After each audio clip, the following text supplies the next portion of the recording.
অনেকেই ভগবানকে দর্শন করতে যান। এখন গণপতি ভট্ট নামে একজন ভক্ত ছিলেন, গণপতি ভট্ট। গণপতি ভট্ট আবার কি করতেন?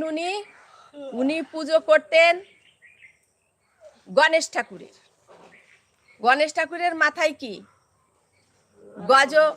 গজপতির না? হ্যাঁ, উনি ছিলেন হচ্ছে গণেশের ভক্ত। এখন শুনছেন কি সকলে যে পুরীধামে যাচ্ছেন কাকে দর্শন করতে? জগন্নাথ ভগবানকে দর্শন করতে যাচ্ছেন। তাহলে জগন্নাথ ভগবানকে যদি দর্শন করতে যাই, উনি হচ্ছেন পূর্ণ ব্রহ্ম, তাহলে তো আমারও যাওয়ার দরকার। তো উনি সেই ওঙ্গাং গণেশায় নমঃ বলতে বলতে উনি চলছেন সেই কোথায়? পুরীধামে।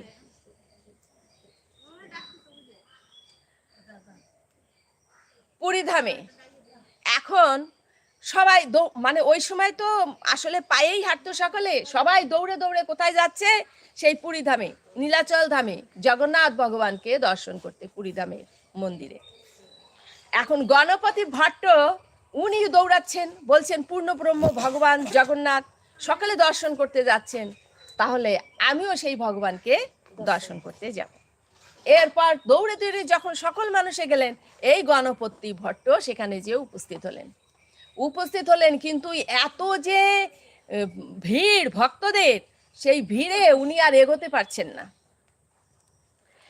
কিন্তু বহু কষ্ট করে উনি যখন সামনে এগোলেন, এগিয়ে দেখছেন কি ওনার সেই গণেশের রূপ নাই, এ তো জগন্নাথের রূপ, জগন্নাথ বলভদ্র সুভদ্রা।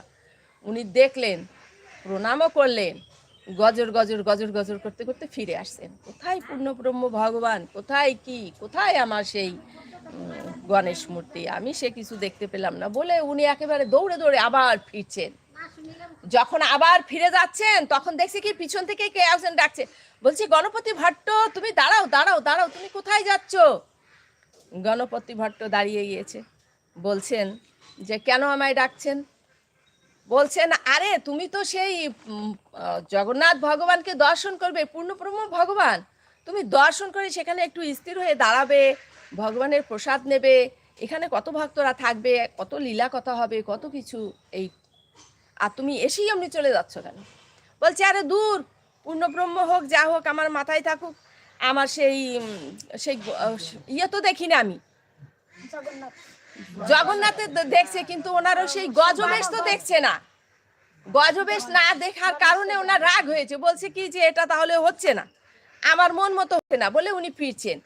বলছে তুমি তাহলে ঠিক করে দেখোনি, তুমি আবার যাও, আবার যে দর্শন করো, দেখো সেই জগন্নাথের গজবেশ আছে। বলছে সত্যি? বলছে হ্যাঁ, তুমি যাও না।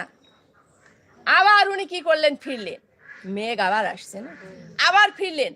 ফিরে যে এখন উনি দেখছেন কি জগন্নাথ সেই কি করেছে? সেই গজবেশ ধারণ করেছে। তাহলে ভগবান ভক্তের মনের কথা বুঝেছেন, তাই না? যে আমার যে পরম ভক্ত, আমার এই রূপ দেখে সে কি আনন্দিত নয়, খুশি নয়, তাহলে সে যেই রূপে দেখে আমাকে খুশি হবেন, আমি সেই রূপেই তাকে কি করব? দর্শন দেব। এই জন্য উনি কি করলেন? গজবেশ ধারণ করলেন, এবং গণপতি ভট্ট সেই বেশ দেখে অত্যন্ত খুশি হলেন। এই কারণে ওই যে ভগবানকে স্নান করানো হয়, তারপরে জল লীলা হয়, তারপরে যখন ওনাকে মন্দিরে আনা হয়, তখন উনি কোন বেশ ধারণ করেন? এই গজবেশ ধারণ। আজও কিন্তু এটা রীতি আছে যে ভগবান কি করেন? জগন্নাথ ভগবান এই গজবেশটা ধারণ করেন। উনি কেন গজবেশ ধারণ করলেন? উনি ভক্তের মন রক্ষার জন্য গজবেশ ধারণ করলেন। এই জন্য আমি যে একটু আগে বললাম যে ভগবান ভক্ত ছাড়া অচল, আর ভক্ত ভগবান ছাড়া অচল। তাহলে সেই থেকে আজও যদি আমরা পুরীধামে যাই, কারো যাওয়ার সৌভাগ্য হয়, আমরা যে দেখব কি যে ভগবানের ওই যে একটা গজবেশ আছে। কেন উনি গজবেশ ধারণ করেছেন সেটা আমরা জানলাম, তাই তো? তাহলে